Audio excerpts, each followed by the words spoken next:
Ko ang inyong Lolo Pael at ito ang aking kwento.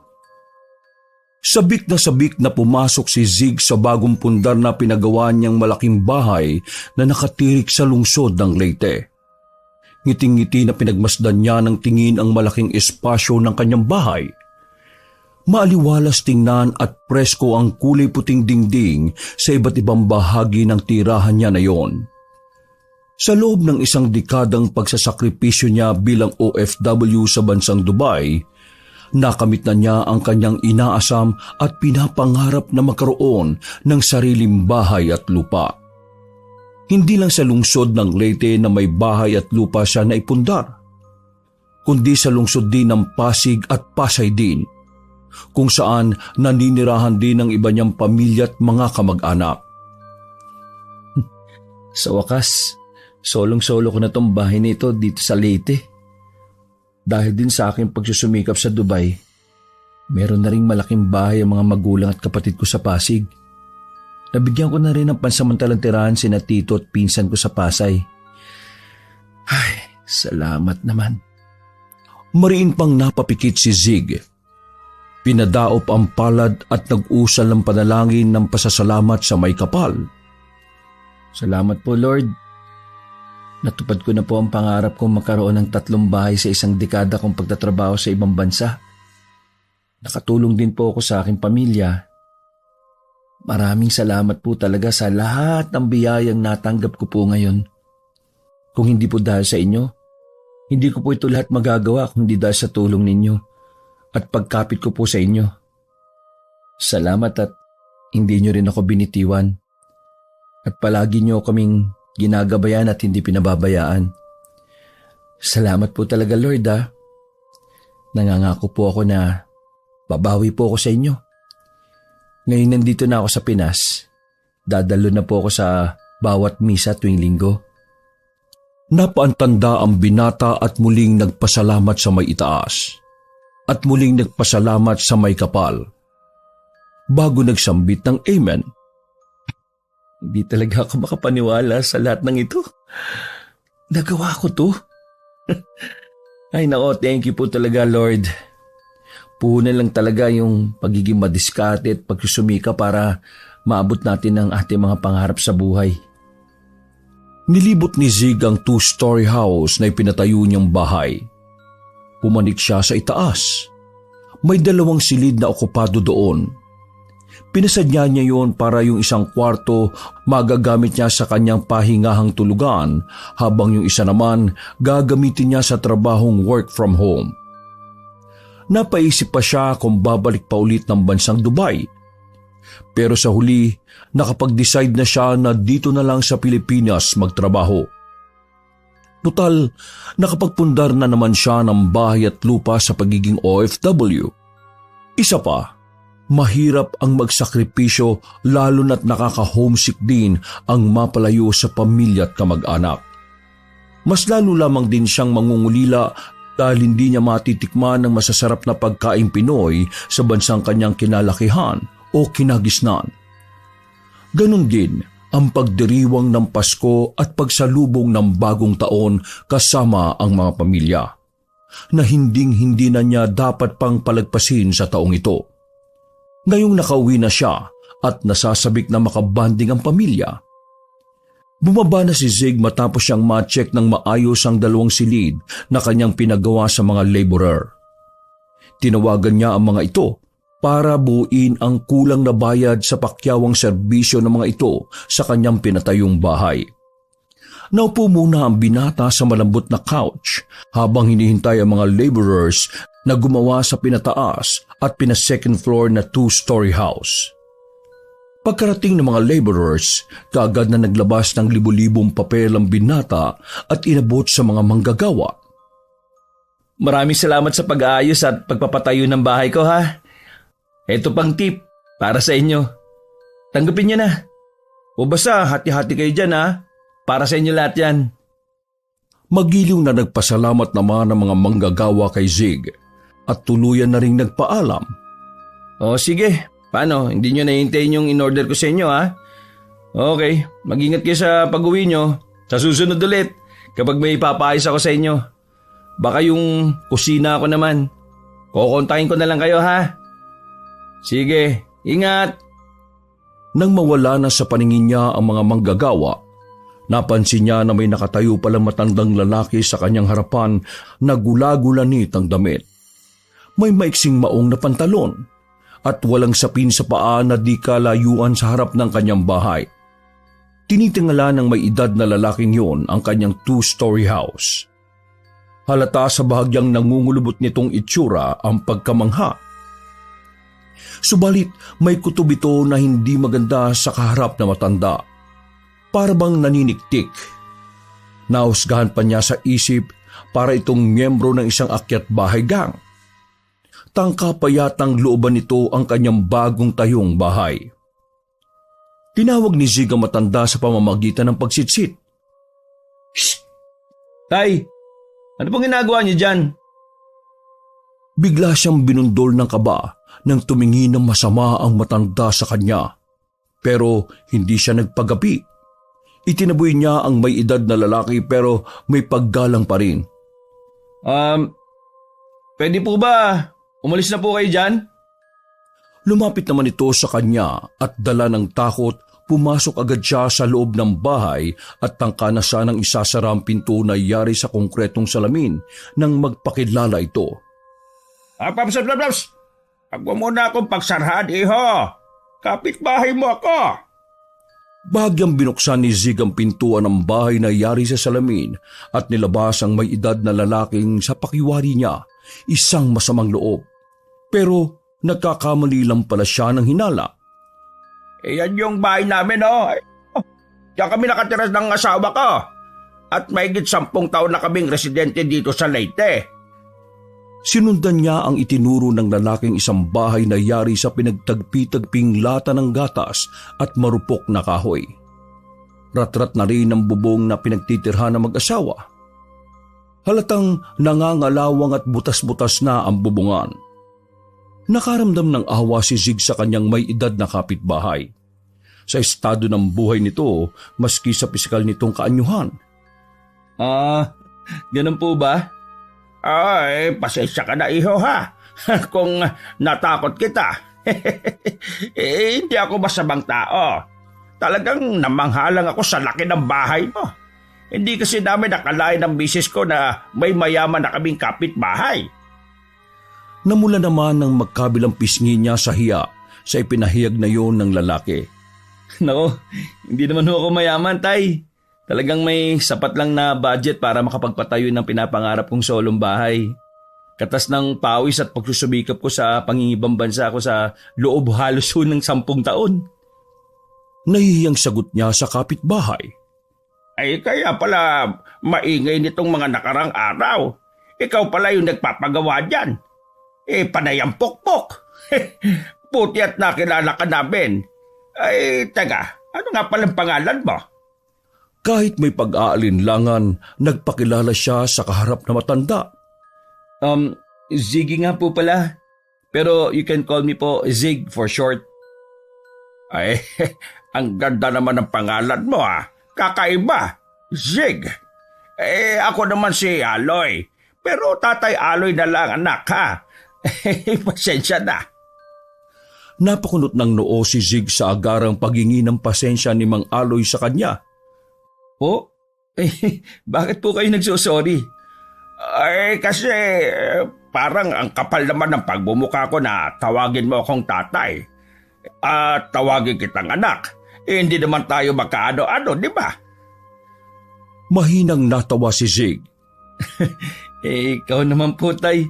Magaan po kaya loob ko sa inyo. At kahit sino naman po tinatawag kong tatay. Kahit di ko po kilala, basta po nakakatandang lalaki po sa akin. Ay, napakabait mo naman pala, Zig. Anak na lang po, kahit wag na po Zig. Magkakapitbahay lang naman po tayo eh. Hindi naman tayo iba lang dito. Tayo-tayo lang din po magtutulungan kapag may ibang nangyayari sa komunidad natin kapag nagkataon. Umangat ang sulok ng labi ni Mang Aloy sa kanyang sinabi. Ay, napakapalad naman ng mga magulang mo sa'yo. Mabait na, ay masipag pa. Sana mayroon din kaming anak na kagaya mo, ano? Kaso, hindi kami biniyayaan eh. Malas nga siguro kami. Hindi kagaya mo, iho. Swerte. Hindi agad nakapagsalita si Zig sa pasaring ni Mang Aloy tungkol sa kanya. Tama nga si Mang Aloy, malaki nga ang diferensya nila na matanda. May kapitbahay itong salat sa buhay. Habang siya ay may malaking bahay na. Nilibot niya ang lugar na pinagtitirikan ng ipinatayo niyang 2-story house. Tanging siya nga lang ang nakapagpataas at nakapagpaganda ng bahay. Habang ang ibang kalapit niyang bahay ay maihahalin tulad sa squatter kung titingnan. Para tuloy naging center of attraction ng kanyang bahay na ang mismong magarbong tahanan lamang niya ang naiiba sa lahat. Dinipensahan agad ni Zig ang sarili kay Mang Aloy. Baka kasi isipin ng kaharap na nagiging hambog na ito sa kanya. Dahil sa pagpapatayo ng mataas niyang bahay sa paligid ng mga kapitbahay niyang salat sa buhay. Tatay Aloy, hindi ko naman po kasalanan kung bakit nakapagpatayo po ako ng ganito kataas na bahay. Nangangarap lang din naman po ako ng ganito. Hindi ko rin po kasalanan na naghirap ako sa ibang bansa para lang po matupad ko ang maginhawa ko pong buhay gaya nito. At isa pa po, mawalang galang na po Hindi po ako swerte gaya ng sinasabi ninyo. Pagsisikap ko po yun. Pagsasakripisyo at katas ng pagiging OFW ko, kaya meron po akong ganitong bahay. Kayo po, magsikap din po kasi kayo para po may mapagawa kayong bahay gaya po nito. Maipalasap mo sa asawa mo ang maginhawang buhay at hindi po yung pagsusugal ang inaatupag ninyo. Wala naman pong patutunguhan ng paglalaro nyo ng ganyan eh. Matiim na tiningnan siya ng mata sa mata ni Mang Aloy. Bahagya siyang nasindak sa kapitbahay na matalim na siyang sinisibat ng tingin nito matapos siyang magbitiw ng mga katagang yun. Matanda na kasi ako, Zig. Mahigit 50 na ako. Malapit na mag-senior. Hindi ko na kaya magtrabaho at magsikap gaya ng sinasabi mo sa akin. Kaya pasensya ka na. Nagbaba ng ulo ang may edad na lalaki. Pero lingid sa kaalaman ng binata, may sama na ito ng loob sa mga sinabi niya sa matanda. Pasensya na sa istorbo, aking anak na kapitbahay ha. At pagbati sa pagpapatayo mo ng ganyang kalaking bahay. Tatalikod na sana si Mang Aloy at tutungo sa ratrat nitong bahay nang pigilan siya ni Zig. Sandali lang po, Tay Aloy. Sorry po sa mga nasabi ko Hindi, ayos lang anak. Tama ka naman eh. Dapat nga siguro magsikap ako para magkaroon din ako ng ganyang kalaking bahay gaya ng sayo. Hindi ko lang talaga maiwasang hindi mainggit 30 ka pa lang, tama? Pero milyonaryo ka na. At saka, kasalanan ko rin naman Kung noong kasagsagan ng buhay binata ko nag-ipon sana ako, hindi ko dadanasin at ng asawa ko ang ganitong hirap ng buhay. Ay nako, laking pagsisisi ko ngayon, Zig. Sobra. Ngayon ko lang napagtatanton lahat ng ito. Halos maluha-luha si Mang Aloy sa mahaba niyang pahayag sa kanya. Sorry po Siya. Alis na ako anak. Wala pa pala kaming ulam. Tsaka kung gutom na ang misis ko, kakalkal na muna ako ng bakal bote sa mga basura dyan sa tabi-tabi para may maipanlaman tiyan man lang kami kahit na papaano ng asawa ko. Wag na po, Tatay Aloy. Pinigilan ni Zig ang matandang kapitbahay. Tawagin niyo na lang po yung asawa niyo. Dito na po kayo mananghalian sa bahay ko. Kuminang ang pares ng mga mata ni Mang Aloy sa pag-alok niya sa kapitbahay. Talaga, Zig? Malakas na napatango ang binata. Sige na po, tawagin niyo na po yung asawa niyo. Umorder po ako sa online. Piyado, sobra sa akin yon. Hindi ko kakayanin mag-isa mga pagkain na yon. Sige. Saglit lang ha. Oo, sige po. Ilang sandali pa, Dumating na din ang mag-asawa. Halatang gutom na nga ang misis nito dahil nakikita niyang namumutla na ang itsura nito. Parang wala pa talagang nilalaman ang sikmura. Sige po, pasok na po muna kayo. Hintayin ko lang po yung order ko. May namataan si Zig na delivery rider na paparating. Ay, teka. Ayan na pala. Pumarada sa tabi ang motor ng rider. May kinuha ito sa likod ng bag na 2 supot. Napalagok naman ng laway ang mag-asawa. Aba, ang dami naman yan, Sig. Opo. Akala ko po kasi dito kakain yung mga laborer ko na gumawa nitong bahay. Umuwi rin po kaagad eh. O sige, tayo na po. Kain na po tayo. Inaya na ng binata sa loob ng bahay ang mag-asawang matanda na kanyang mga kapitbahay. Pinagsaluhan ng 3 ang in-order ni Zig sa online na galing sa isang fast food restaurant. Tuwang-tuwa pareho ang mag-asawa. Busog na busog ang mga itong nagpaalam sa kanya matapos na pagsaluhan ang masarap niyang in-order. Anak, maraming salamat talaga ha.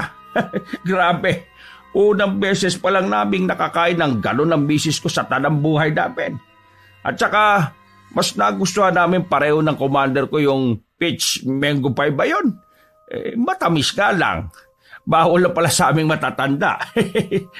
Lalo lang lalala yung diabetes namin ngayong nakakaedad na kami. Ay, hayaan niyo po, Tatay Aloy. O-order po ulit ako sa inyo ng ganon. Dadalan ko pa kayo ha. Parehong napangiti ang mag-asawa sa kanya. Kaya kainuulan ng pagpapala ng Panginoon eh. Napakabait mong bata. Sana'y humaba pa ang buhay mo, anak. Napakamot ng ulo na natatawan na lamang si Zig. Kapag po naging presidente na lamang po ako ng bansang Pilipinas, tutulong po ako sa inyong mahihirap. Sana nga po, tumagal pa yung buhay ko. Tumawa naman ang pagkakamatandang lalaki. O siya, salamat ulit ha, sa uulitin. Sige po. Isang tipid ng ngiti lang ang iginawad niya kay Mang Aloy. Bago siya pumasok sa loob ng magara niyang kakapatayo pa lang na kanyang 2-story house. Lingid naman sa kaalaman ng binata, nilingon pa siya ng 2 matandang mag-asawa. Nang makapasok na siya sa loob, parehong nanlilisik na pinukol ng 2 na mga mata ang 2 palapag na yari sa pinakamatibay na konkreto ng mataas na bahay na yon. Tinitingala nila pareho ang 2nd floor ng 2-story house habang nag-iiling si Mang Aloy na may isinambit. Pasensyahan tayo, Zig. Pero hindi na tatagal ang buhay mo. Bulong nito sa hangin na sinang-ayunan naman ng misis. Bago-bago mo pa lang dito sa aming lugar pero ang yabang-yabang mo na. Walang puwang dito sa amin ang ganyang mapagmataas. Huweh! Muli ulit tiningala ni Mang Aloy ang mataas na 2nd floor na bahay ng binata bago sila umuwing mag-asawa. Sa kabila ng kabutihang ginawa ni Zig sa magkapitbahay na matanda, ginawan pa rin siya ng masama ng mga ito dahil sa labis na inggit ng mga ito sa kanya. Habang nagtatrabahong work from home si Zig, kaharap ang computer habang nagtitipa sa keyboard, biglang na nakitang kanyang puwetan. Para bang lumalaki ang puwet niya. Napatayo siya nang makaramdam ng pagputok ng kanyang kasilanan. Sobrang tindi ng sakit na yon, dahilan upang maglupasay siya sa sahig. Ubod ng lakas na sumigaw si Zig. Namilipit siya sa kirot at sakit hanggang sa mapaiyak na lamang siya at hindi na niya kinaya pa ang pilit na sumasalbay sa kanya. Diyos ko, sino gumagawa nito sa akin? Rico, tama na! Hinubad niya ang kanyang salawan. Labas na ang kanyang laman sa puwet nang sipatin niya yon sa salamin. Hindi pa doon nagtatapos. Nang lumobo na naman ang laman ng natuklap niyang puwet. Tama na! Ayoko na! Ano pa kasalanan ko sa inyo? Bakit niyo ginagawa ito sa akin? Sandali pa, may narinig siyang pamilyar na boses. Zig! Nadoble ang panlalaki ng mga mata ng binata nang makilala niya agad ang boses na iyon na umaalingaw-ngaw sa loob ng kanyang kwarto na ginagamit niya sa pagtatrabaho. Tatay Aloy, ikaw ba yan? Hindi makapaniwalang saad ng binata. Tumawa ng malakas ang sumasalbay sa kanyang matandang kapitbahay. Tatay! Narinig ng binata na humagikik si Mang Aloy. Kailan mo pa ako nagigama, ha? Kapitbahay! Isa lamang akong kapitbahay na dukha. Kagad niyang tinakpan ng mariinang magkabila niyang tenga nang isigaw ni Mang Aloy ang huli nitong kataga. Ano po bang kasalanan ko sa inyo? Bakit niyo po ba ginagawa sa akin to? Nag-ibabait naman ako sa inyo bilang kapitbahay Pero bakit? Pumutok na ang loob ng laman ng puweta ni Zig. Nadoble ang sigaw niya kumpara sa huli. Tama na! Mang Aloy! Ano bang kailangan niyo? Sige na, sabihin niyo sa akin! Itigil niyo lang ito! Ang gusto ko, umalis ka na dito sa Leyte. Ayaw na kitang makita pa.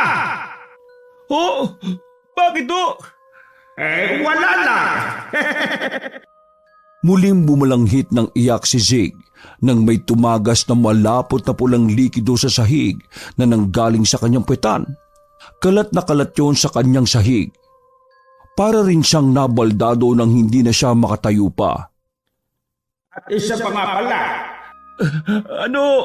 Rico, sige na, tigilan niyo na ito, Mang Aloy. Sobrang sakit na. Ano po yung isa pa po? Hindi pinansin ni Mang Aloy ang hinagpis at kirot na nararamdaman ng binata. Sa halip, ipinagpatuloy nito ang nais sabihin. Ibagin mo ang sarili mong pinatayong bahay. Hindi makapaniwalang umatungal sa sakit si Zig habang sinasalbay siya ng inggitero niyang kapitbahay. Ho? Ano naman gagawin yun? Wala nang maraming tanong. Ibagin mo ang bahay mo at umalis ka na dito sa Leyte. Kung hindi, ang mukha mo naman ang susunod kong paplantahan ng itim kong kapangyarihan. Nakakaliwanagan ba tayo? Wala nang ibang nagawa si Zig kundi umoo. Tanging pagsigaw na lang niya ang itinugon sa salbahing matanda bago mawala sa pandinig niya ang nakakakilabot nitong boses. Tumigil na rin ang paglobo sa kanyang puwetan. Kung gaano kakalat ang mga luhang tumatakas sa kanyang mukha, ganun din ang mga magkahalong kulay pula at berdeng likido sa kanyang sahig na nanggaling sa kanyang kasalanan. Agad niyang tinawagan ng pamilya niyang nakatira sa Pasig. Tutal, wala na ring tutulong pa sa kanya na ibang residente sa Leyte dahil lahat doon ay tinamaan ng inggit sa kanya. Dahil sa pagpapataas at pagpapatayo niya ng bahay, dumating agad ng ambulansya kasama ang isa niyang nakababatang kapatid para respondihin siya sa buwis-buhay niyang kondisyon. Kamuntikan na siyang mabawian ng buhay kundi lang siya naisugod agad sa ospital at nalapatan ng paunang lunas sa kalunos-lunos na nangyari sa kanyang puwet. Halos maubusan na kasi siya ng dugo at malapit na din siyang tuluyang matakasan ng kulay. Sinalinan agad siya ng dugo ng kanyang kapatid. Laking pasasalamat ni Zig sa Diyos na nakaligtas pa siya matapos ng kalunos-lunos na sinapit niyang pangungulam mula sa inggitero niyang kapitbahay. Para mapanatag na hindi na siya sundan ng kulam ng kapitbahay niyang si Mang Aloy sa Leyte, ipinatibag na niya ang ipinatayong bahay doon. Nang sa ganon, hindi na muling malagay ang buhay niya sa peligro. Nang dahil din doon, sa bahay na lang niya sa Pasig kasama ang kanyang mga magulang at mga kapatid na lamang siya tuluyang nanirahan. Mas mabuti pa dahil kasama niya sa iisang bubong ang mga minamahal niya sa buhay. Mainam na lamang at binigyan ako ng pangalawang buhay ng Panginoon. Lubos talaga ako nagpapasalamat sa Kanya. Dahil sa kabila ng mga nangyari sa akin, sa kamay ng aking kapitbahay sa Leyte, hindi niya pa rin ako pinababayaan. Diyos ko, Patawarin mo nawa si Mang Aloy. At matagpuan nawa niya sa puso niya ang kapayapaan. Ipagpapasa Diyos ko na lang po si Mang Aloy. Bahala na po kayo sa kanya. Ibinulsa ni Zig ang tangan niyang asul na rosaryo matapos makapagdasal sa harap ng poong Santo Niño. Tumayo siya sa pagkakaluhod. Nagsimulang tumindi ang pananampalataya ng binata sa Panginoon noong nakipagsapalaran siya sa ibang bansa. Grabe kasi ang hirap na dinanas ni Zig noon. Nang plantahan siya ng walang kamalay-malay na recruiter niya ng ipinagbabawal na gamot. Nakulong siya ng 1 buwan. Mabuti nakalaya din siya nang mapatunayang inosente siya. Dagdag din doon, may malupit din siyang amo. Kung minsan nakakaranas siya ng matinding pang-aabuso. Ngunit sa huli, mas pinili niyang magtiis alang-alang na mabigyan niya ng maginhawang buhay ang pamilya at matupad ang kanyang pangarap. Kaya naman, kung wala naman siyang kasalanan sa mga ito, hindi naman niya kasalanan kung magsusumikap siya at magtitiis sa ibang bansa. Sadyang may mga tao lang talagang hindi maiiwasang mainggit, lalo't hindi naman nila kilala kung anong pinagdaraanan ng kinaiinggitan nila. Tinanggal na ni Zig sa isip ang dinanas niya sa inggiterong mangkukulam na nakadaupang palad niya sa Leyte. Gusto na niyang mag-move on at makapagbagong buhay kasama ang pamilya. Kasalukuyan silang kumakain na magkakapamilya ni Zig sa hapagkainan nang may kumatok na kung sino. Tangka na sanang tatayo ang kanyang ina upang pagbuksan kung sino man yon nang saluhin yun ng binata. Ma, ako na pong magbubukas. Ipagpatuloy niyo na lang po yung kinakain niyo. Tapos na rin naman po ako eh. Bumalik sa pagkakaupo at pagkain ng kanyang ina. Hanggang si Zig umiinom muna ng tubig at inilalabas kung sino ang kumakatok. Pagbukas niya ng pinto, tumambad sa kanya ang isang may edad na lalaki, may peklat sa kanan nitong pisngi. Akma na sana niyang isasarado ang pinto, dulot ng gulat ng harangin na gadyo ng lalaki ng kamay. Huwag ka naman matakot sa akin, iho. Kilala ko ng ama mo. Kapitbahay niya ako. Narinig naman yon ng kanyang ama at sinang-ayunan ng sinabi ng matandang may sunog sa kanang bahagi ng mukha nito. Ganun po ba? Ibinalik ni Zig ang kanyang paningin sa matandang may bitbit na mangkok na naglalaman ng ulam. Pasensya na po kayo. Ngayong unang araw pa lang po kasi ako pumisan sa mga magulang ko at mga kapatid ko. Zig nga po pala. Panganay po ko ng mama at papa ko. Pasok po muna kayo. Hindi na, iho. Eto na lang. Para pala sa inyo. Idagdag niyo sa tanghalian niyo. Dahan-dahan lang at mainit-init pa ito. Inabot ni Zig ang umuusok-usok pang ibabaw noon sa mangkok na ang laman ay mapuno-puno pang sinabawang tinola. Maraming salamat po. Ayan, tumapo na. Mel, pakibot nga ito. Ang init sobra. Tinawag niya ang sumunod niyang kapatid na babae para abutin ang bigay na ulam na matandang may peklat sa kanang pisngi nito. Tumalima agad si Mel at masuyong inabot ang mainit-init na mangkok. Ikaw pala si Zig. Opo, Manong. Pandoy. Mampandoy na lang. Dugtong na pagpapakilala na matandang kapitbahay na lalaki sa kanya. Nakwento ka sa akin ng kumpare ko na ikaw ang nagpundar nitong bahay. Ikaw ang nag-abroad, tama? Nahihiyang napakamot ng likuran ng ulo ang binata. Opo, Gumilid pa ang itim ng kanyang mga mata para palihim na tingnan ng masama ang madaldal na ama. Abala namang nag-i-enjoy ang Ginoo na humigop ng sabaw na tinola na bigay ni Mang Pandoy. Ikaw naman, huwag mo naman tingnan ng ganyan ng papa mo. Ayos lang yon. Kasi nakakaya naman. Baka isipin nyo Huwag ka nang magalit sa papa mo. Saka, kalat na kaya sa barangay natin dito sa Pasig na ikaw ang nagpatayo ng bahay na ito. Galing sa dugot pawis mo sa pag-abroad. Bumakas ang pagkagulat sa mukha ni Zig. Talaga po, Mang Pandoy? Oo naman. Sabi pa ng amo mo na... Lumapit ang labi nito sa puno ng kanyang tenga at may ibinulong. Lumbahay pa raw ang ipinagawa mo. Nanlaki ang mga mata niya at gigil na napakagat ng labi na napakuyom ng kamao. Ay, si Papa talaga oh. Sana all stay yo, Zig, no? Hindi. Erase. Huwag po sana kayo magsana all. Magkakaroon din po kayo niyan, promise. May anak naman po kayo, di ba? May isang anak na lalaki, kaso hayon, magang nakapangasawa, 5 ang anak. Ay, grabe naman sa 5 ang anak. Pero ayaw niyo po nun. Meron na po kayo kagad mga apo. Ay nako, pabigat ka mo. Huwag niyo naman pong sabihin yan. Blessing po yung meron na po kayong mga chikiting. Malilibang po kayo. Hindi rin. Parang kinalimutan na nga ako ng anak ko na yun eh. Buti ka pa. Sana ikaw na lang ang anak ko, no?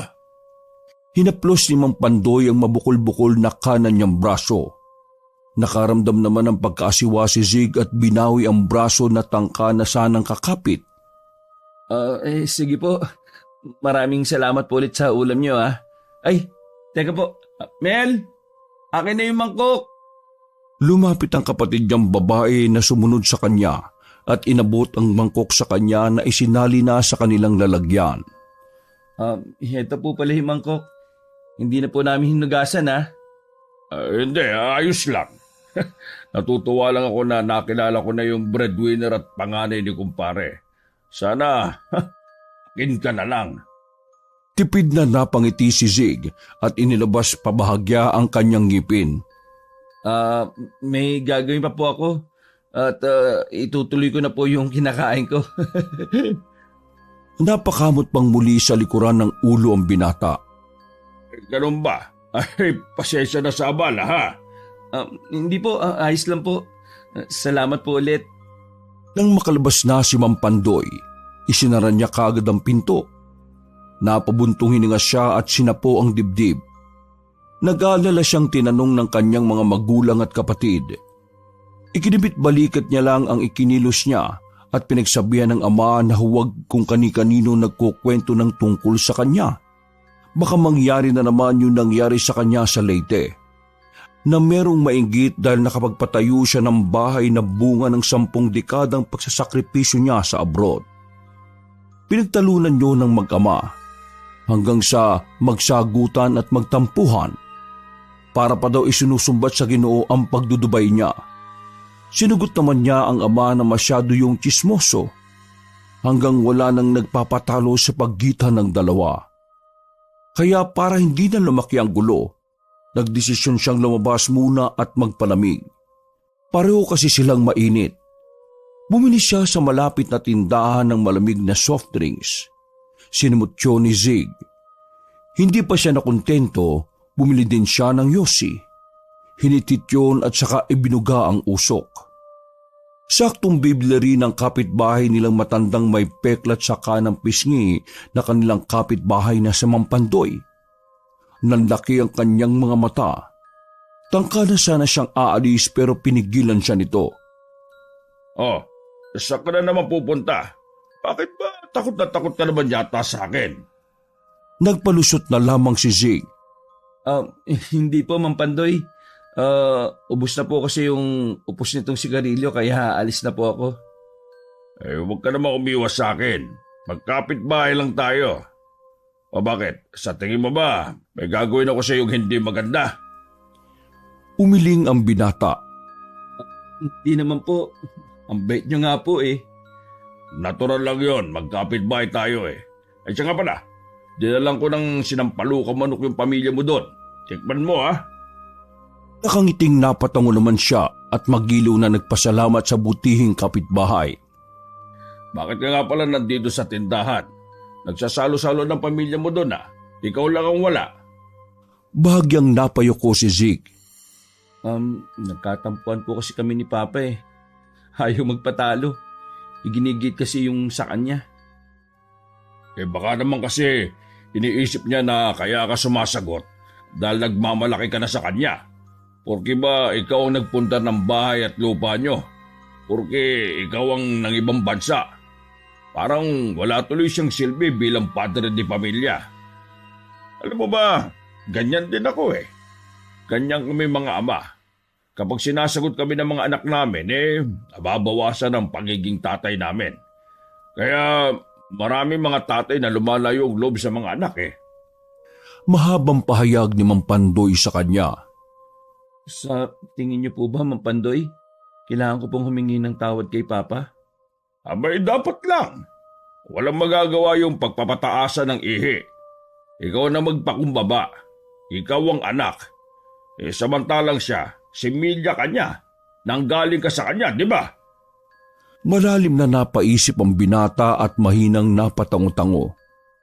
Tama ka nga po, Mang Pandoy. Mamaya po hihingi ako ng tawad kay Papa.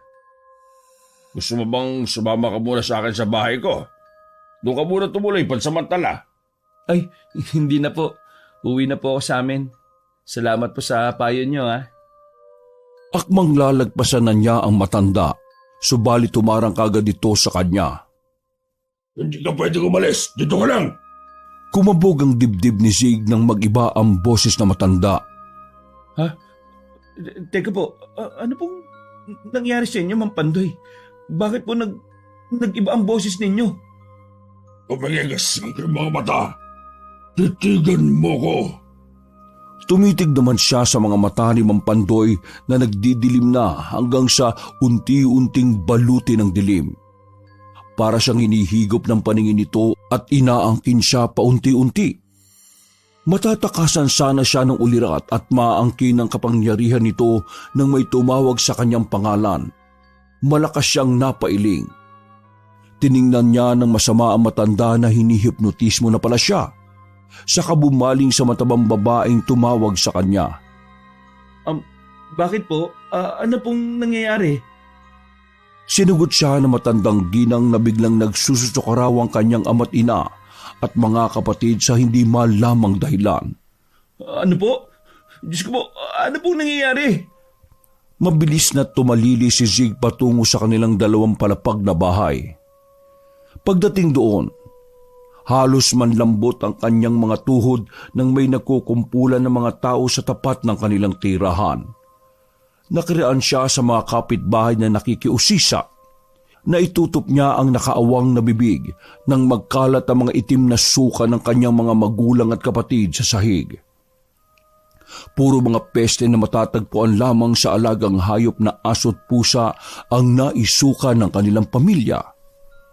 Puro mga garapata. Sumangsang din sa paligid ang mabahong amoy noon, kaya takip na takip ang ilong ng mga residente na kabarangay nila sa lungsod ng Pasig. Diyos ko na mabagin, ano pong nangyari sa pamilya ko? Tumirik na ang mga mata ng kanyang dalawang nakababatang kapatid. Kinukumbulsyon na ang sumunod niyang babaeng kapatid. Sumunod ang lalaki, habang ang kanyang ama't ina patuloy pa rin sa pagsusuka.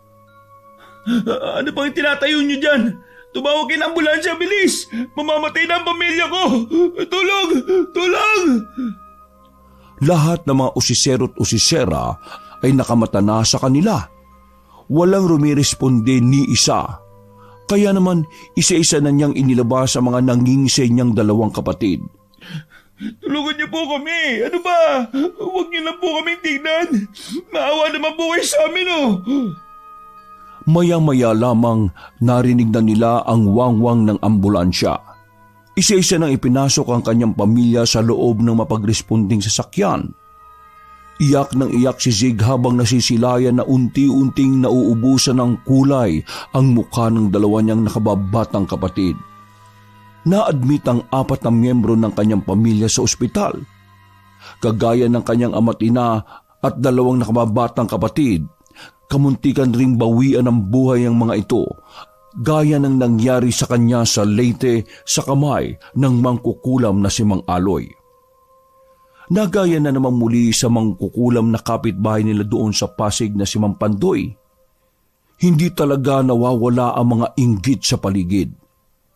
Sinubukan pa siyang kontrolin nito ng kapangyarihang itim upang kontrolin at angkinin siya ng buong buo dahil sa inggit na magkaroon nito ng anak na kagaya niya. Habang bantay sa ospital ang kanyang pamilya, may narinig siyang alingaw-ngaw ng boses sa puno ng kanyang tenga. Pamilyar na pamilyar ang tinig na yon ni Mang Pandoy. Kumusta ang pamilya mo? Nasarban ba sila sa tinolang manok, ha?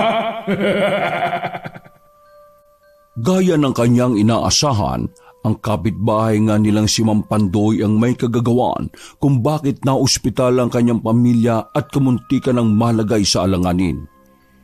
Linantahan o tinamnan na matandang may peklat sa muka ang ibinigay nitong ulam sa kanila. Sabi ko na nga ikaw may kagagawan nito eh. Nanggigigil niyang saad sa kausap na mangkukulam. Mahina lang ang boses nito nang sa ganon hindi marinig ng ibang mga pasyenteng nahihimbing na rin sa pagtulog. Sayang nga hindi mo natikman ang sinampalukang manok ko. Di sana kasama ka na rin nakaiga dyan ng pamilya mo. Nakakainsultong tawa na matanda. Hayop ka. Ano ba kailangan mo ha? Paminaw kasi, masyado ka namang galit eh. Ano bang kasalanan namin? Bakit mo ginaganito ang pamilya ko?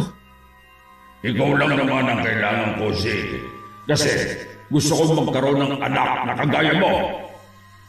Naihilamos ni Zig ang kanyang muka.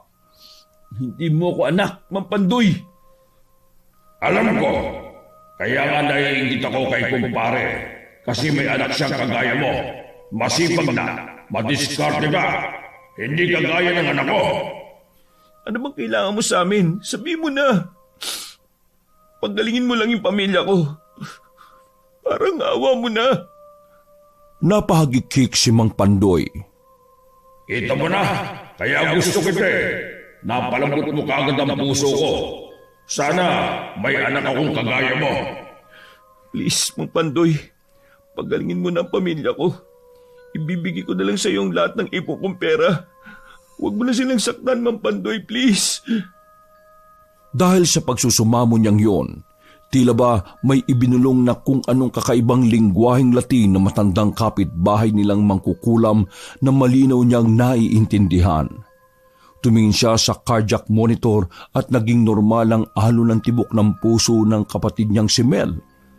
Parang isang himala din na napabangon ng mga magulang niya at nagkaroon na rin ng kulay sa mukha ang bunso niyang kapatid. Salamat po, Mang Pandoy. Maraming salamat po. Huwag kang magpasalamat sa akin. Tumparin mo yung sinabi mo sa akin, ibibigay mo lahat ng pera ng lipon mo, ha? Kung hindi, kukulamin ko kayo ulit ng pamilya mo. Opo.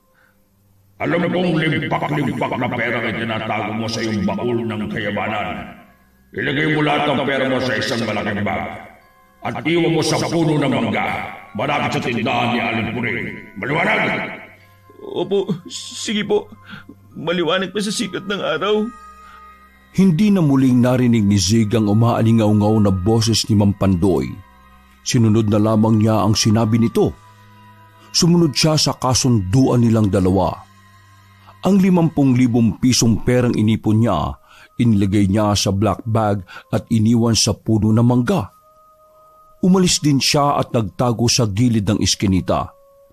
Minanmanan niya kung may taong kukuha nun. Kagaya ng inaasahan, si Mang Pandoy nga ang kumuha ng black bag na naglalaman ng limpak-limpak niyang salapi. Nagpalinga-linga pa matandang may peklat sa muka't mabilis na umalis. Napaantanda na lamang si Zig habang naglalakad na diretso sa ospital kung saan naka-admit ang kanyang pamilya. Diyos ko, patawarin mo po ang mga taong mapanlamang. Ikaw nang bahala sa kanila. Alam ko pong ang lahat ng taong inggit na dumadating sa akin isang mabigat na krus na pinapasan ko ngayon. Kaya tatanggapin ko po ang krus na ibinibigay niyo sa akin. Pasasan ba't malalagpasan ko rin po lahat ito? Basta Panginoon, tulungan niyo po ako ha. Hindi ako gaganti sa kanila. Proteksyonan niyo lamang ako, pati na ang pamilya ko. Ipapaubaya ko po sa inyo sina Mang Aloy at Mang Pandoy. Turuan niyo po ang puso nilang huwag mainggit sa kapwa nila. Sana, sa susunod naming paglipat ng bahay, huwag po sana kami makatagpo ng inggiterong kapitbahay. Ibigay mo po sa amin ng mga kapitbahay na kontento na sa buhay at kabutihan lamang ang hangad sa iba. Amen. Pagdating sa ospital, isang magandang balita ang natanggap ni Zig. Madidischarge na ang mga magulang at kanyang dalawang nakababatang kapatid. Madaling nakarecover ang kanyang pamilya. Batid niyang hindi yung galing sa kapangyarihang itim ni Mang Pandoy, dahil naniniwala pa rin siya sa kapangyarihan ng dasal ng Panginoon nating may kapal na kaya magpagaling ng lahat ng uri ng sakit. Salamat, Diyos ko. Nakalabas na rin kayo sa ospital.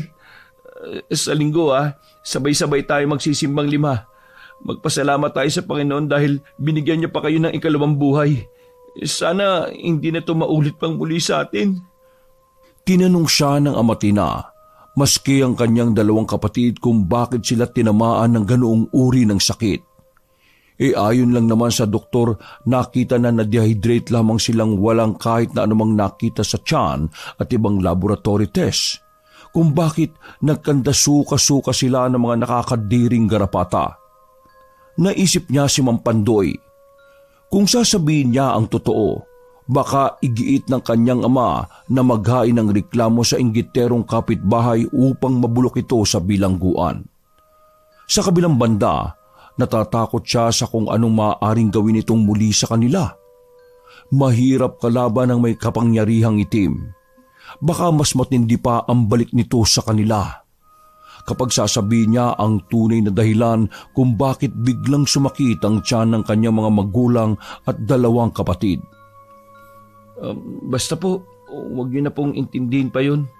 Move on na po tayo. Ang mahalaga, ligtas na po kayo.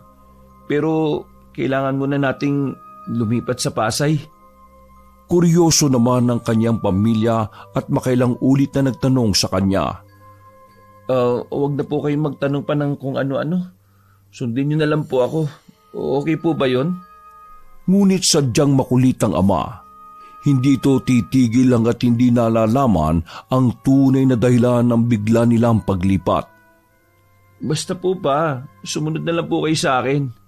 Kung ayaw niyo po, maiwan na lang po kayo dito sa Pasig. Kami na lang po nila Mama, Mel at Oni ang lilipat. Baala po kayo dyan. Wala na nga nagawa ang ama ni Zig kundi sumunod sa kanya. Wala rin naman ibang pagpipilian ng Ginoo kundi sumama sa kanila dahil siya lang naman ang inaasahan. Doon muna po tayo kay Tito pa ha. Doon po sa kapatid po ninyo at sa pinsan ko na pamangkin nyo. Bahay ko rin naman po yun eh. Mabuti na ito para hindi tayo sundan ng mga taong naiinggit. Tinanong pa siya ng ama kung ano ang kanyang sinabi. Hindi daw kasi nito marinig dahil mahina yung sinambit niya noong huli. Wala po pa. Sabi ko po sa inyo, huwag na po kayo magtanong. Sige na po, mag-alsa balutan na po tayo. Bukas din na madaling araw kailangan nasa terminal na po tayo. Mahaba na naman ang pila niyan eh. Inihanda na ng 5 ang lahat ng bagahe na dadalhin nila pabiyahing Pasay. Madaling araw nga kinabukasan, nakasakay na sila sa bus.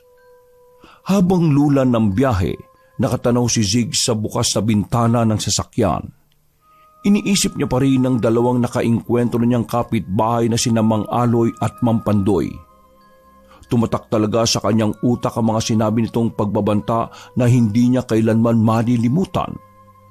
Gaya rin ng dalawang inggitero matanda na may alam sa itim na karunungan, may inggit din siyang nararamdaman dahil sumasalbahay ang mga ito sa pamamagitan ng kakaiba nilang abilidad na maaaring ikapahamak at makasakit ng gusto nilang pagbantaan o paghigantihan.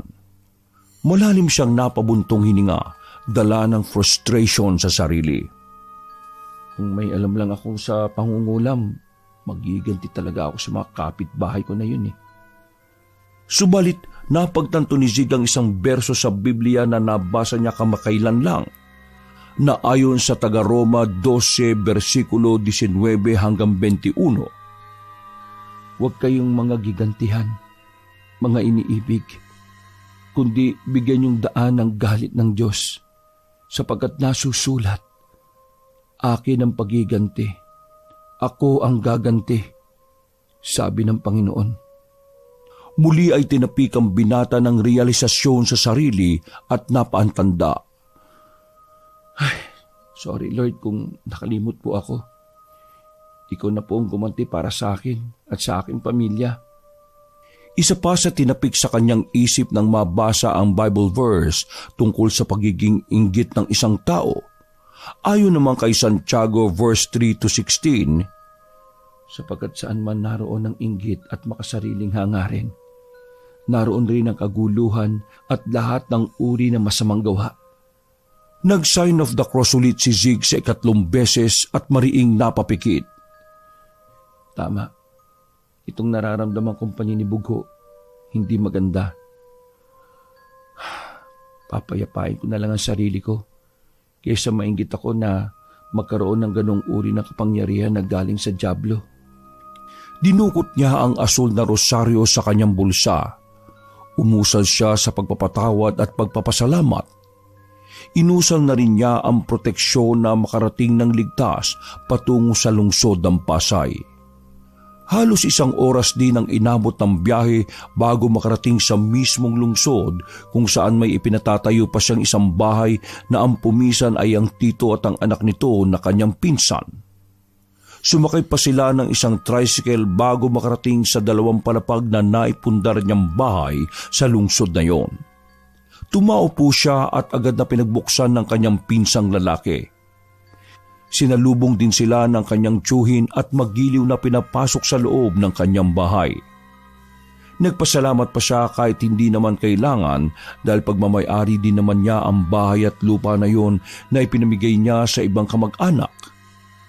Nahihiya tuloy ang mag-amang sabihin sa kanya na huwag nang magpasalamat dahil binili rin naman niya ang bahay at lupa na ito habang nasa Dubai pa siya. Dapat lang po ako magpasalamat, tito. Okay lang po yun. Saka sa inyo na rin po itong bahay at lupa eh. Makikituloy lang po kami. Nilibot niya ang buong bahay na pinatayo niya sa Pasay. Mas malaki nga ito kumpara sa ipinataas niyang bahay na solo sa Leyte na ipinatibag na niya. At sa Pasig na para sa kanyang pamilya na okupado na ngayon. Kaya maituturing na swerte ang tiyuhin at pinsan niya sa kanya na nakatira na rito. Hindi naman din iba kay Zig ang iba niyang kamag-anak. Nag-iisa lamang ang dumadaloy na dugo sa bawat isa. Siya nga po pala. Mababait naman po yung mga kapitbahay niyo dito, hindi po ba? Tinanguan naman siya kaagad ng kanyang pinsan maski ang tiyuhin at tinanong kung bakit. Pagod na rin po kasi ako sa mga taong inggitero eh. Saka sana hindi po namin maranasan ng pamilya namin na may mga ganoong klaseng tao rin dito. Sana wala nang kumulam sa amin. Inalok na sila ng kanyang tiyuhin na kumain. Nagkanya-kanya na rin sila ng sandok dahil nakapagsaing na rin pala ang kanyang pinsan at nakapagluto ng ulam ang kanyang tiyo. Nagsalo-salo na rin sila sa iisang hapag na magkakamag-anak. Matapos mabusog sa masarap na tanghaliang yon, lumabas si Zig para itagtag ang kinain sa tiyan. Nilibot niya ang kalyang pinagtitirikan ng 2 palapag na itanayo niya roon sa lungsod. Hindi kalayuan sa bahay ng pinsan at tiyuhin, namataan niya ang isang barong-barong na pinapalibutan ng mga matataas na punong kahoy na ang bunga ay alatiris. May lumabas na lalaki sa ratrat na bahay na yon habang kalong-kalong at hinihela ang umiiyak nitong anak na sanggol. Dahil sa likas na pagkamaawain ng binata, nilapitan niya ang lalaking may kargang sanggol. Bro, kumusta? Napakunot ng noo ang lalaki at inilayo sa kanya ang kalong na bata. Ha? Sino ka? May takot sa tinig nitong tanong sa kanya. Teka, hindi ako masamang tao. Nandito ako sana para tumulong. Sino ka nga kasi? Hindi naman kita kilala eh. Bakit mo ako tinawag na bro? Feeling close yan? Natawa naman si Zig pero pinakatitigan pa rin siya ng lalaki na masama. Kapitbahay mo ako. Ako nga pala si Zig. Doon pala kami nakatira oh. Tinuro niya ang mataas na bahay na kitang-kita naman ng lalaki kahit hindi pa ito tumitingkayad. Ayun. Yung mataas na bahay na yon, sa'yo ba yon? Buong pagmamalaking tumango ang binata. Hindi. Iba nakatira dun eh. Si Mang Clavio at yung anak niyang lalaki eh. Tito ko yon si Mang Clavio. Tapos pinsan ko yung anak niya. Ganun ba? Oo, pero akin yung bahay na yon. Ako nagpagawa para sa kanila. Napangat naman ng sulok ng labi ang lalaki. Ganun ba? Ang dami mo naman palang pera. Hindi, sakto lang. Anong ginagawa niyo dito? Wala lang. Anong wala lang? Teka, hindi ko pa pala nagpapakilala sa akin. Ano nga palang pangalan mo? Nilaliman siya nito ng tingin. Bakit ko naman sasabihin siya yung pangalan ko? Ano ba kita? Kapitbahay. Maagap niyang sagot sa lalaki. Ano naman connect nun? Sa bigla mong paglapit sa akin. Importante kasi na malaman ko yung mga pangalan ng kapitbahay ko. Para alam mo na, kapag tumakbo ko ng mayor di ba, maayudahan ko kayo? Peking natawa pa siya sa biro sa kanyang kapitbahay. Samantalang ang kaharap hindi na maipinta ang mukha. Sorry. Seryoso ka na pala. Ang yabang mo naman. Uy, hindi naman ganun. Sorry pero sabi ng pinsan ko mababait daw kayo dito mga kapitbahay sa lungsod ng Pasay. Hindi gaya ng mga nauna kong kapitbahay, mga inggitero. Kaya kapag tumakbo ako bilang alkalde, iboto niyo ako Yan ka na naman Gawin mo muna no? Natawa na rin ng kanyang kausap. Ang una mong gawin, maglakad muna bago ka tumakbo. Sabay na silang nagtawanan matapos magbiruan sa isa't isa. Dahil magaan na rin ang loob nila sa isa't isa, ipinakilala na rin ng lalaki na kasing edad lang niya ang sarili. Siya nga pala, Oliver ang pangalan ko. Naglahad ito ng kanang kamay sa kanya at tinanggap kaagad yun ni Zig. Siya nga pala, ikaw lang mag-isa dito? Tsaka ikaw lang ba nag-aalaga sa anak mong yan? Nasaan ang asawa mo? Sumilip pa siya sa loob ng barong-barong na tahanan ng bagong kakilalang kapitbahay na si Oliver. Wala, iniwan na ako. Sumama sa kabit niya. Lumamlam ang anyo ng mukha ng lalaki. May nagbabadya na rin pumatak na luha sa mga mata nito na hinaplos ang munting mukha ng kanyang anak. Inalo niya naman si Oliver at pinanatag ang kalooban. Ay mo yan bro, huwag ka na umiyak. Ikaw ang ama, kaya ikaw na mag-aalaga sa anak mo simula ngayon. Tatagan mo lang para sa anak mo. Hirap niyan, single dad, pero wala tayong magagawa Ang mahirap lang kasi bro, paano yung ipapakain ko dito sa anak ko? Baby pa lang siya pero ginugutom ko na. Sobra kasing hirap Walang magbabantay dito kay Lily kapag umalis ako dito sa bahay para magtrabaho. Hindi ko naman po pwedeng dalhin si Lily sa construction site. Bawal mga bata doon. Hindi ko na alam kung anong gagawin ko Natunaw ang puso ni Zig sa makabagbag damdaming paglabas ni Oliver ng saloobin tungkol sa mga pinagdaraanan nito sa buhay. Maigpit na niyakap niya ang bagong kaibigang kapitbahay.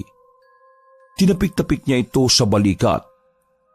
Binigyan niya ito ng panyo ng Poong Jesus na Nazareno at binigyan ng word of wisdom tungkol kay God. Alam mo Oliver, kung ikaw isang Kristiyano, maintindihan mo kung ano yung sasabihin ko sa'yo. Kasi, Jesus, alam mo ba na gaya rin natin siya? kung siya ay may pinapasang mabigat na krus at napagtagumpayan niya dahil yun sa lugar na tinatawag na bungo. Ganun din tayo. Araw-araw ay may pinapasan din tayong krus. May magaan at may mabigat. At kayang-kaya rin natin yung pasanin basta may pananalig at pananampalataya lang tayo sa Kanya. Ang krus na pasan ni Jesus ay gaya rin ng pagsubok na pinapasan natin araw-araw. Kaya alam ko, makakaya mo yan. Umulaho naman ng iyak si Lily na kalong-kalong ni Oliver. Sinubukan naman itong patahanin ng lalaki, subalit ayaw nitong tumigil sa pagpalahaw. Kasalanan ko kasi ito, Zig. Kasalanan namin. Ang aga namin bumuo ng pamilya ni Zinaida. Pero sa uli, iiwanan din pala ako. Hinintay lang niyang mag-isang buwan tong anak namin bago siya sumama sa lalaki niya. Hinagod ni Zig ang likuran ng kapitbahay.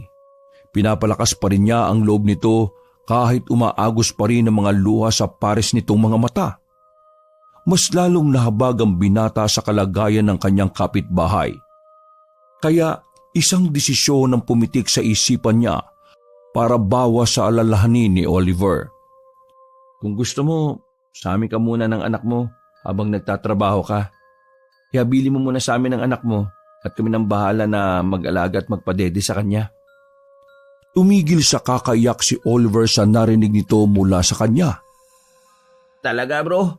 Diyos ko, salamat po. Salamat, bro. Ako, walang ano man yon. Kung gusto mo, sa amin ka na lang din muna tumuloy. Doon ka na kumain. Pati matulog? Tipid ang ngiting napatikhim si Zig bago umuo. Walang pagsiglan naman ng tuwa ni Oliver sa balitang narinig nito sa kanya. Naku, maraming salamat talaga ha. Hulog ka talaga ng langit sa akin bilang kapitbahay. Ikaw ang pinaka-the best na neighborhood sa buong mundo.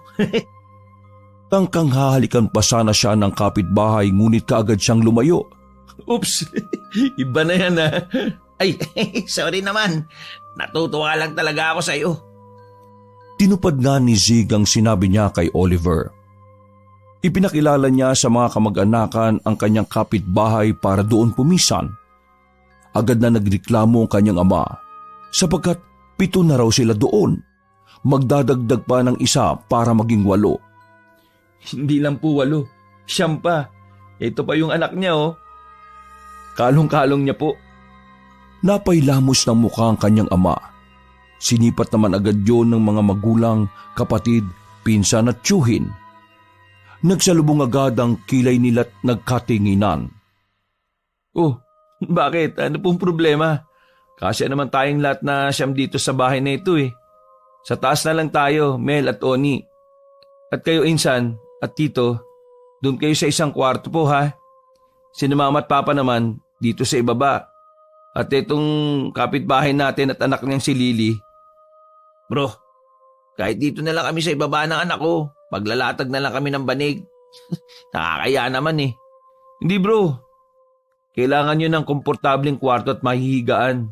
Kawawa ang anak mo. Tingnan mo, ang lusog-lusog eh oh. Oo nga eh, kawawa.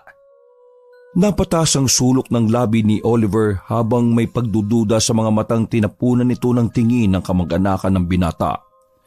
Sinamaan din ng tingin ng lalaki ang kanyang pamilya. Basta, gagamitin mo yung isang kwarto para sa inyong mag-ama.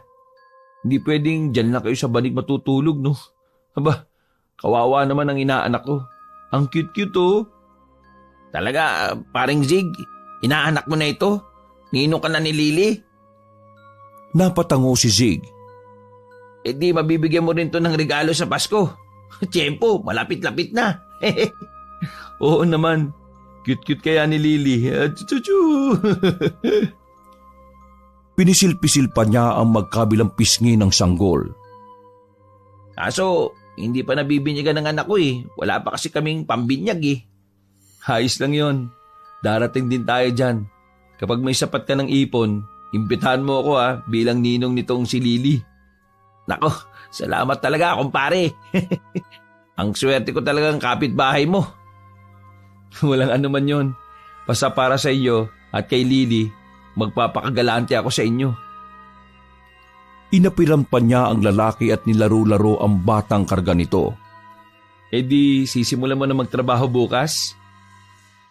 Naitirik ni Oliver ang mga mata, para bang malalim itong napaisip sa kanyang naging tanong. Ha? Ay, siguro. Ha? Bakit naman siguro? Hindi ka pa sigurado? Tumikim si Oliver. Nag-aalala pa rin ako sa anak ko eh. Napasingap si Zig at natawa ng mahina. Hanggang ngayon pa rin ba? Oliver pa rin ang tawag mo sa akin? Ito na nga kinupkup ko na kayong mag-ama. Dapat nga, masaya ka pa eh. Mula sa pag-aalala, bumukas ang inis sa itsura ng lalaki sa sarkastikong panunumbat niya rito. Huwag ka na kasi mag-alala. Walang masama mangyayari sa anak mo. Akong bahala.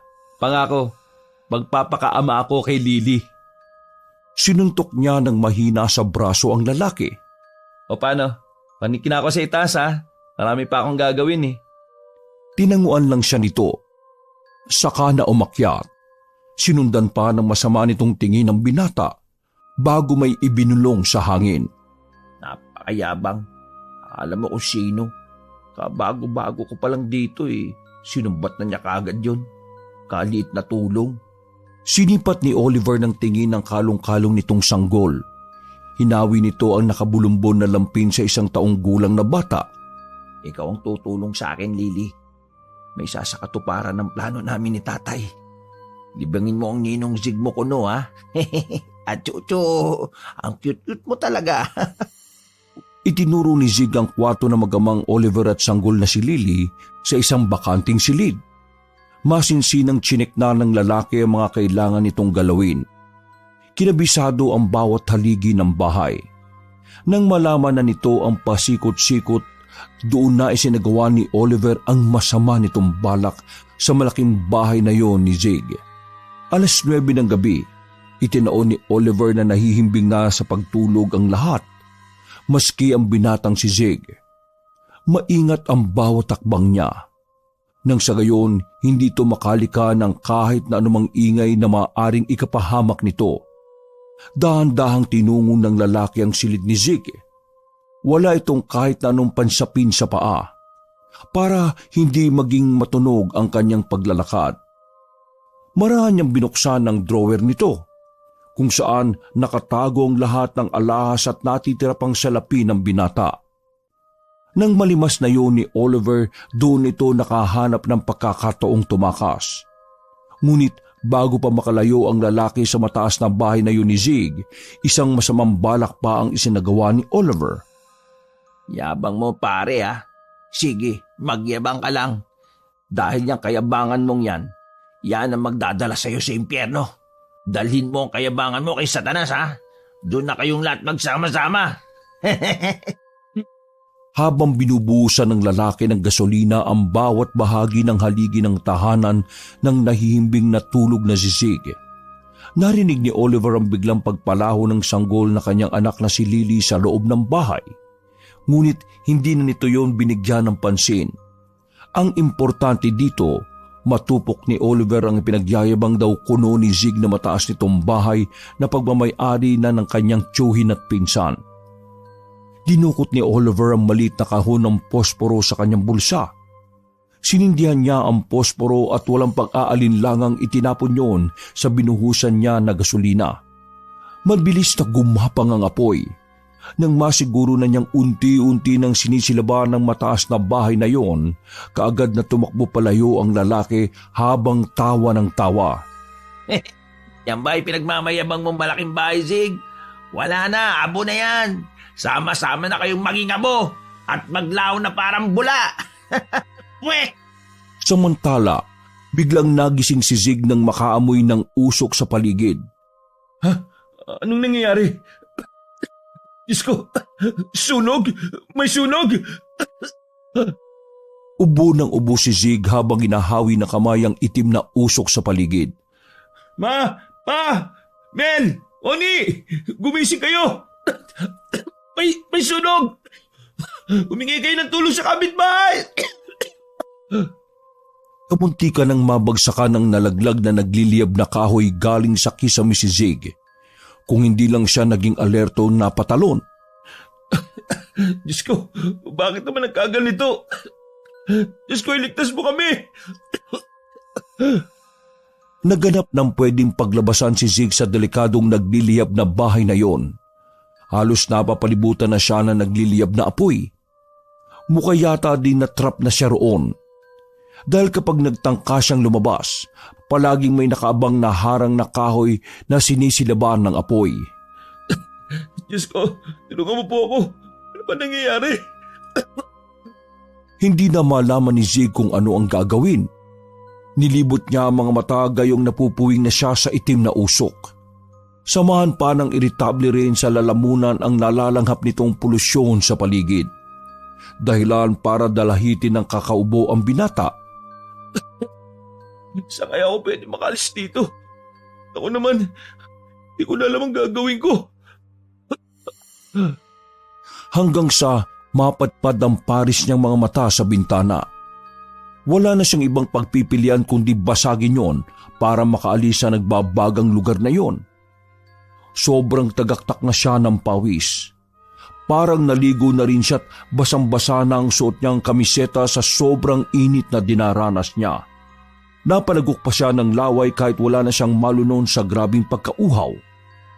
Dinampot niya ang martilyong nakita niya sa ibabaw ng tukador. Walang atubiling ibinato yun sa bintana. Naglikayo ng malakas na pagkabasag. Nang magtagumpay na siyang mawasak ang bintana, lumusot siya doon at nang makarinig siya ng pamilyar na boses sa ibaba. Nakalabas na pala ang kanyang mga magulang, 2 kapatid, pinsan at tiyuhin at ligtas nang nakatakas sa tinutupok na apoy ng kanilang mataas na bahay. May rumisponde na rin bumbero upang tulungan si Zig na makababa mula sa 2 palapag. Nang pare-pareho silang nakaligtas. Piping napaantanda si Zig at nagpasalamat sa Diyos.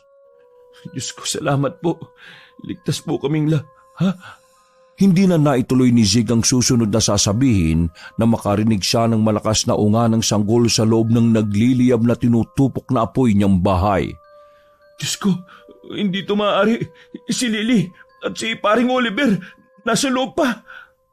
Gusto sanang pasukin muli ni Zig ang loob ng nagbabaga niyang bahay, ngunit hinarangan na siya ng mga otoridad at bombero na patuloy na binobomba ng malakas na tubig ang malaking bahay niya na tinutupok na ng apoy. Pasukin niyo po ako! May bata! Diyos ko, may sanggol sa loob! Tulungan niyo po siya, Manong! Narinig ko po yung iyak ng sanggol sa loob eh! Iligtas mo po siya! Si paring Oliver, yung tatay, nandun rin! Matindi ang pagharang sa kanila ng maaring makalusot sa pagpasok sa pag-aapula ng apoy ng mga bumbero. Ngunit nagpupumiglas pa rin si Zig. Hindi kakayanin ng konsensya ng binata kung sakaling may hindi magandang mangyayari sa sanggol. 1 month old pa lang yon, Manong. Nakikiusap po ako sa inyo.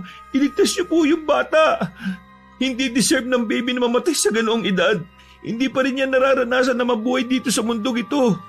Kaya please, Manong, iligtas niyo po yung bata. Lumuhod na ang binata sa mga bumbero at mga kapulisan na nag-iimbestiga kung anong naging mitya ng pagkasunog ng kanilang bahay. Ngunit sa kabila ng kanyang pagmamakaawa, tila nakasarado ang tenga ng lahat. Napayakap na lamang si Zig sa kanyang mga magulang at mga kapatid, dala ng panlulumo. Hindi ko po kakayanin, Ma, Pa, Mel, Oni. Hindi kakayanin ng konsensya ko makita na natusta yung sanggol na yon. Yung anak ni paring Oliver. Hindi. Naputol ang paghinigpis niya nang sabihin ng kanyang pinsan na wala itong dapat ikaiyak. Pinalis tuloy ni Zig ang mga nagkalat na luha sa kanyang muka at nagtatakang tinanong ang pinsan. Bakit, insan? Bakit ako hindi dapat umiyak? Sanggol yun. Nakakadurog ng puso kapag nakita kong may mamatay dahil sa sunog at kapabayaan ko.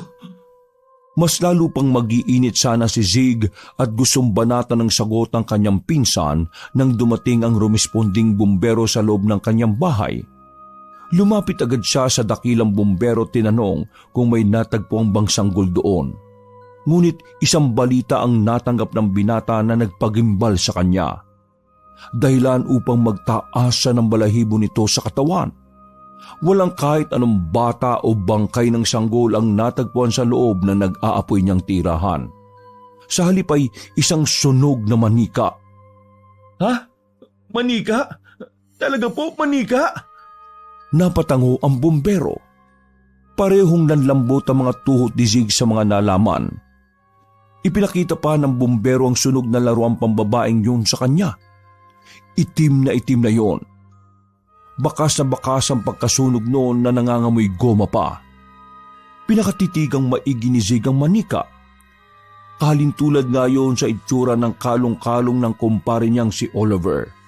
Ganon kalaki yung batang buhat ni Oliver. Napakuyom ng kamao si Zig. Ibig sabihin, nalinlang siya na ang anak nitong si Lily ay manika pala. Doon din nalaman di kalaunan ng binata na walang natirang alahas at pera sa loob ng bahay nila ng tiyuhin at kanyang pinsan. At walang kahit na anumang bangkay ng lalaki ang natagpuan sa loob ng sunog ng natupok na niyang bahay. Ang inakala niyang mabait na kapitbahay ay isa palang mapagpanggap na mangkukulam na ng gagantiyo upang malimas lahat ng ari-arian nila. At hindi lang yon, bonus pa na sinunog ang bahay niya sa Pasay.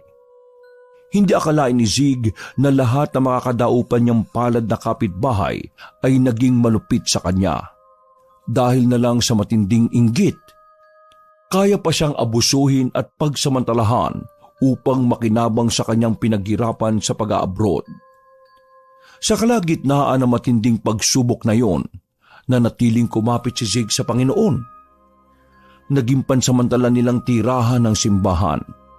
Mabuti na lamang na yung paring tumanggap sa kanila sa parokya na yon ay classmate niya noong high school sila. Kaya nakilala siya agad at walang atubiling pinapasok sa tahanan ng Diyos. Pinayuhan pa siya ng pari na tatagal lamang ang loob. Patuloy na pasanin ang krus na ibinigay para sa kanya, kahit sobrang bigat na. Dahil walang binibigay na pagsubok ang Panginoon na hindi natin kakayanin. Doon na matinding umiyak si Zig sa kaklase niyang pari. Father, hindi ko na po kaya eh. Bakit po ganitong dinaranas ko?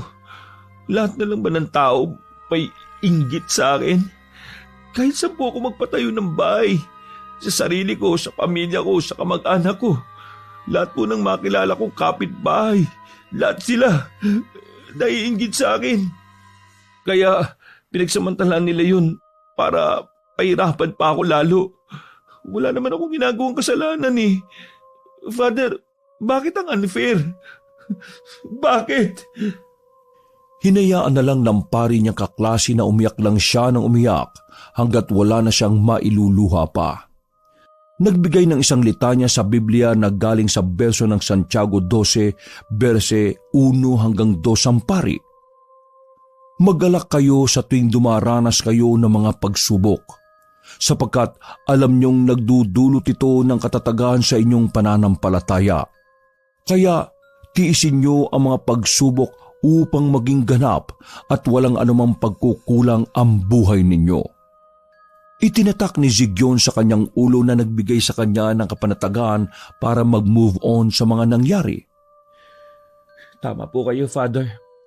Kung may mga maling taong dumating sa akin, tsak naman ako na itatama ako ng mga maling taong yon upang mas lalo pang piliing maging mabuti at hindi maging mapagiganti.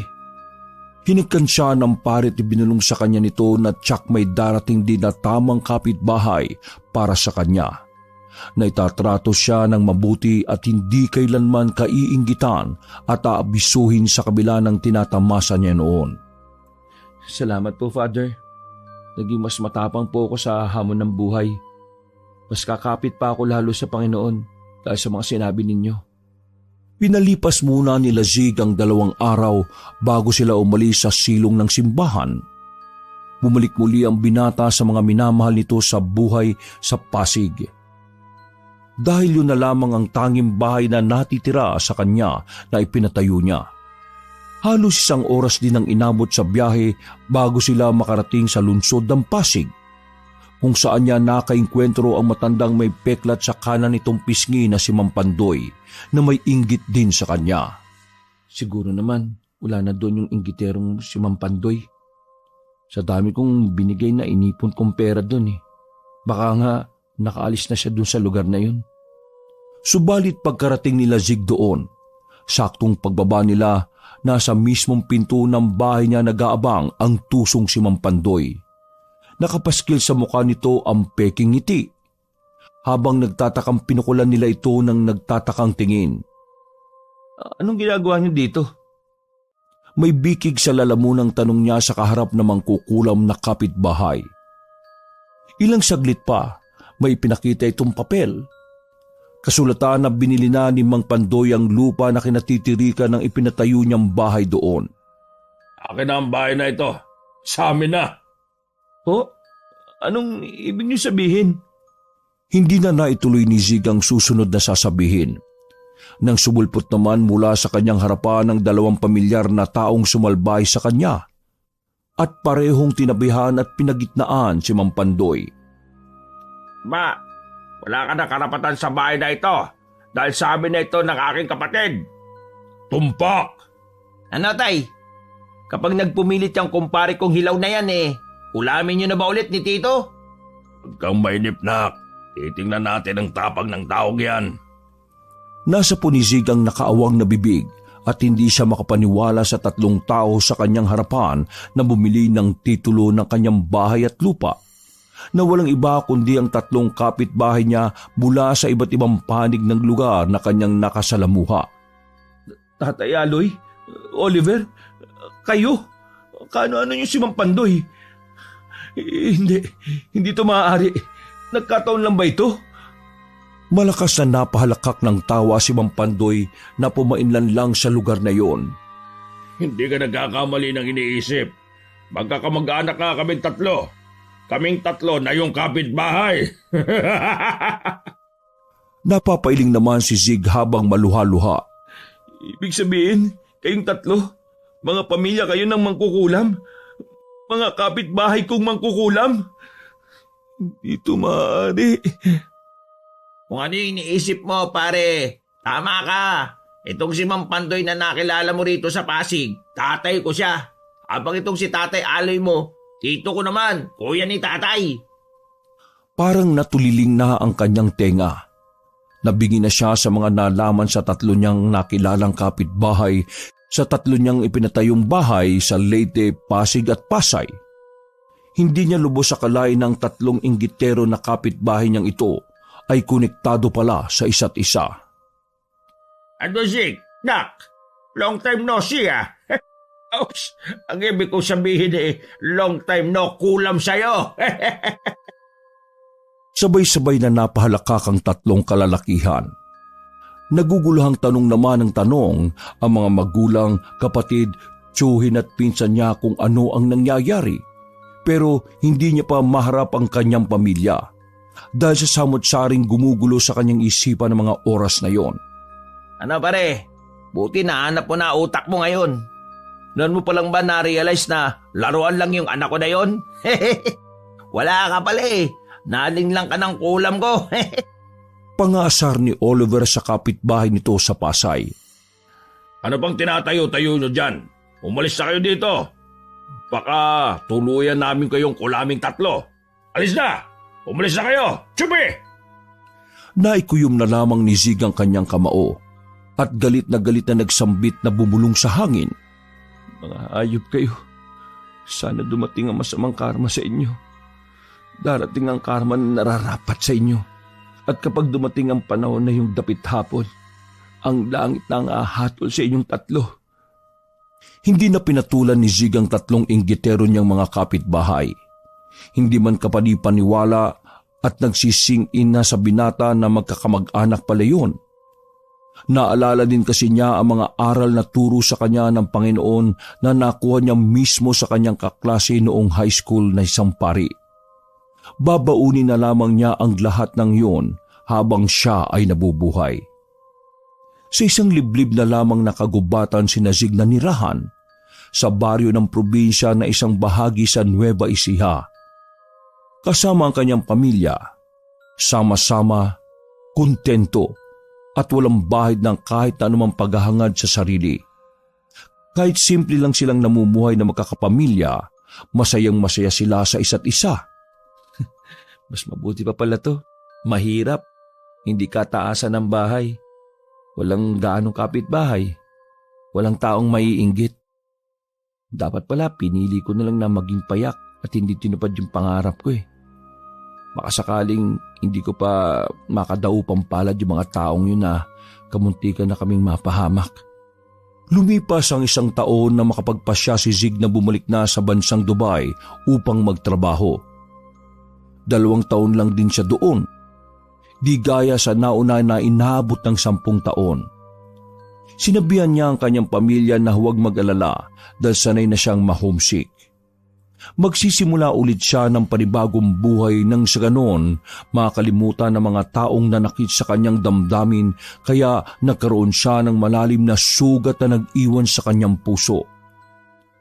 Habang nasa eroplano ang binata, naisip ni Zig habang tinatanaw ang mga makakapal na ulap sa bintana na baka doon na rin siya manirahan sa Dubai. Malalim siyang napabuntong hininga at mahinang nagsambit sa sarili. Baka doon, payapa na. Baka doon, wala na magtatangka pa sa buhay ko. At baka doon, wala na mga taong inggit. Lord, ikaw na pong bahala. Sana ang mga bago kong makikilala sa Dubai, pakitunguhan ako na maayos. Maraming salamat po. Amen. Wakas!